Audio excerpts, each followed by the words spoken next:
feel at peace. Alhamdulillah. Syukur ya. Ashraf sudah ke tempat yang baik. Alhamdulillah. Alhamdulillah. Doanya, mintanya semua orang doakan pada dia.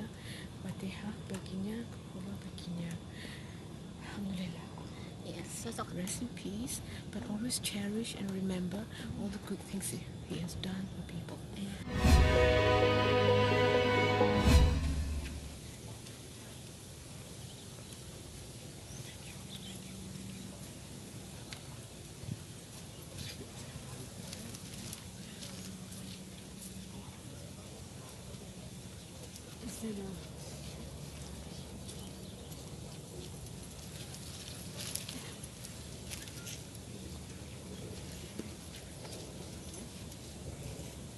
Bekerja sama dengan almarhumnya Ashraf Sinclair dalam beberapa buah projek filem aksi.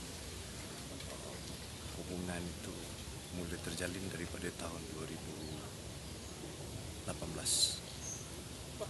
yang secara serius 2018, tapi yang sebelum itu adalah berjumpa di majlis-majlis event and just say hi bye bye, tapi in 2018 kita lebih akrab. So since 2018 until kali yang terakhir itu saya memang mengenali almarhum terperanjat because almarhum adalah seorang yang sangat aktif, sangat stamina yang kuat, very energetic, aktif bersukan.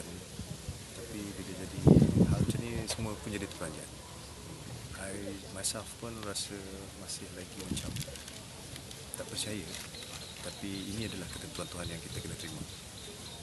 Tentang baiknya almarhum kepada kawan-kawannya, kepada saya, dan telah menginspirasi ramai orang di sekelilingnya untuk menjadi orang yang lebih baik dalam hidup. Majlis tahlil, bacaan tahlil di Malaysia yang mungkin kita akan war-warkan kepada penduduk-penduduk di Malaysia untuk sama-sama memberi penghormatan terakhir pada arwahnya. Semua rasa terperanjat, semua rasa masih lagi tak percaya, masih sedih. Because orang semua kenal Ashraf ni memang seorang yang sangat aktif kan. Semua orang tahu di Malaysia, everybody knows Ashraf macam mana. Masih lagi dalam keadaan macam tak percaya. Tak pasti. Kapan? Itu saya tak pasti. Yang kalau dari Malaysia datang ke sini saya tak pasti. Yang pastinya saya saja. Kalau untuk Cek, di mana Bunga pun tahu tentang projek itu, dan Bunga sendiri pun pernah melihat aksi saya bersama dengan Ashraf. Ya, jadi tahu ya keakraban kami itu bagaimana. Jadi saya hanya boleh memberi dia kata-kata semangat untuk terus meneruskan kehidupan. Saya percaya almarhumnya Ashraf banyak memberi kata-kata semangat kepada Bunga sepanjang mereka bersama, dan saya rasa kekuatan itu akan kekal kerana kekuatan itu juga ada pada semua orang yang Ashraf tinggalkan. Jadi saya percaya Bunga akan dapat meneruskan kehidupannya dengan lebih kuat. Yang pasti adalah betul berita-berita yang sudah luas beredar bahwa Mbak Meggy sudah mengajukan gugatan di Pengadilan Agama persis tanggal 18 baru kemarin ya. Oke. Dan ada hal-hal yang memang disampaikan Meggy kepada saya, diantaranya adalah minta bantuan, ya, solusi untuk bisa memecahkan masalahnya. Terus saya tanya, nak, apa sih masalahnya gitu kan, sebagai orang tua dan anaknya kan. Terus dia bilang gini, mak, kayaknya saya sudah siap. Siap apa? Saya bilang gitu. Siap dalam arti sudah lama saya mau mengakhiri persoalan-persoalan yang terjadi dalam rumah tangga saya. Oke. Misalnya apa, nah? Ya udah, mak, saya harus berpisah. Terus apa yang kamu ingin lakukan setelah perpisahan ini? Saya ingin berpisah baik-baik aja, mak. Terus setelah itu apa yang kamu harapkan? Yang pasti yang saya harapkan adalah silaturahimnya tetap terjaga dan terjalin. Terus yang kedua, yang pasti mah adalah anak jatuh pada saya. Sebenarnya masalahnya sederhana sebenarnya. Kalau saja difahami ya, difahami oleh setiap pasangan ya, khususnya suami. Perempuan itu cuma butuh perhatian. perhatian ya intinya Betul. ya. Oke. Satu perhatian, kedua tanggung jawab. Oke. Ya. Jadi kadang-kadang hal-hal yang kecil itu kadang-kadang tidak terfikirkan. Dianggap bahwa seorang Meggy Wulandari itu sudah mampu, sudah bisa, sudah ya katakanlah tanpa saya harus berikan nafkah, beliau sudah bisa mandiri. Mbak Megi terkenal dan dikenal di antara teman-temannya adalah sosok yang wanita yang mandiri, yang tough, yang siap, dan buktinya memang beliau bisa kok menjadi ibu sekaligus bapak. Pak Undang-Undang sudah menggarisbawahi ya bahwa peraturan undang-undang anak di bawah umur itu memang jatuh kepada ibunya. Itu perintah undang-undang. Jadi memang apapun cerita, apapun masalahnya tetap hak asuh anak akan kembali kepada Mbak Megi selaku ibu yang layak kayaknya ya. Harga gonok ini nggak ada. Beliau cuma ingin berpisah, selesai sih. Dan hak asuh anak karena itu hak kewajiban suami pada dasarnya ya. Tapi apapun itu perintah undang-undang juga mengisyaratkan seperti itu. Tetap Mas Kiwil harus bertanggung jawab terhadap. Sudah beberapa kali beliau tuh curhat, mencoba untuk mencari solusi. Terus mama cuma bilang, nak, kamu udah siap, benar. Nak. 3 loh anak kamu, nak. Jangan kamu pikir ini sesuatu yang mudah loh. Memang mungkin kamu bisa saja mencari nafkah di luar, kamu bertanggung jawab, bisa menjadi seorang ayah, bisa menjadi seorang ibu, tapi anak ini butuh bapak loh. Terus dia bilang, mah, aku sudah pikirkan. Mama kan tahu, saya sudah beberapa kali berusaha untuk bicara sama mama kasih sabar. Saya ikut mah dengan anak. Tapi kali ini mah udah ya mah sabarnya ya, udah selesai gitu. Terus maunya gimana? Ya mama bantu saya mencarikan solusi buat saya dan akhirnya memberikan sebuah kepastian hukum untuk saya, sehingga saya tidak terbelenggu dalam sebuah perkawinan, tetapi antara iya dan tidak.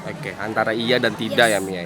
Antara iya dan tidak, di mana sosok Kiwil itu antara ada dan tidak. Mas Kiwil tuh sebenarnya gini, ada dan tiada.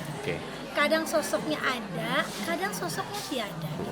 Jadi ya maklum kan, dengan keadaan status yang berpoligami, tentunya kita semua paham, ya kan? Membagi waktu itu ya Mia. Betul, sulit membagi waktu. Tetapi kita juga tahu juga di luar sana juga ada laki-laki yang berhasil berpoligami dengan catatan dia mampu membahagiakan pasangannya. Iya sebenarnya gini, kalau dibilang penelantaran juga sebenarnya enggak juga. Tapi memang banyak tidaknya. Ya? Banyak tidaknya ya Mia. Kalau penelantaran tidak, tapi banyak tidak. Tapi kita maklum lah, karena beliau kan posisinya kan berpoligami ya Mia, sekali lagi. Beliau juga kan harus mencari rizki di luar, itu kan. Tetapi hakikatnya sesibuk apapun seorang peran suami, tentu halo, apa kabar, kamu di mana, ya kan, sedang apa, anak-anak gimana. Berarti komunikasi ya Mi intinya ya, dari situ ya Mi ya. Bibir permasalahan ini ya. Komunikasi. Ada persoalan, ada masalah, ada gesekan, ada keributan, dan akhirnya memuncak, dan setelah itu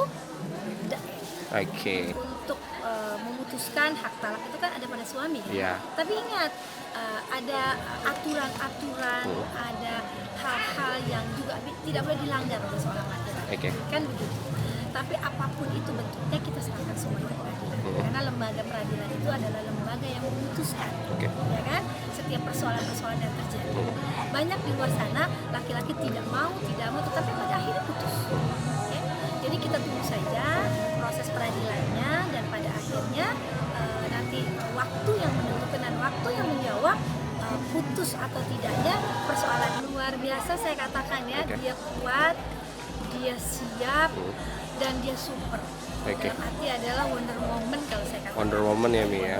Karena anak 3 loh, ya kan, dengan 3 orang anak, dia harus betul-betul memperhatikan dari yang pertama sampai yang ketiga.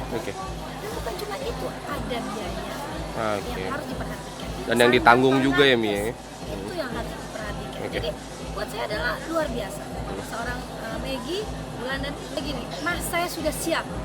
Betul, siap Mas. Lahir batin saya sudah siap menyandang status. Menyandang status itu ya Mi ya? Menyandang status itu saya sudah siap. Dalam arti adalah toh ada atau tidaknya Mas Kiwil, saya tetap seperti ini.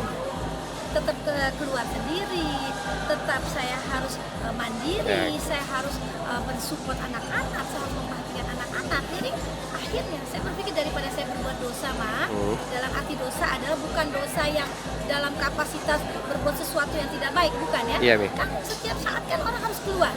Setiap saat kalau teleponnya mati kan sulit juga. Sementara apapun itu rezeki harus dijemput. Hasil otopsi ya, maksudnya kemarin kan saya nggak ada komunikasi hasilnya, jadi masih mengganjal. Itu kapan bakal? Kurang lebih 2 minggu paling lama. Oke.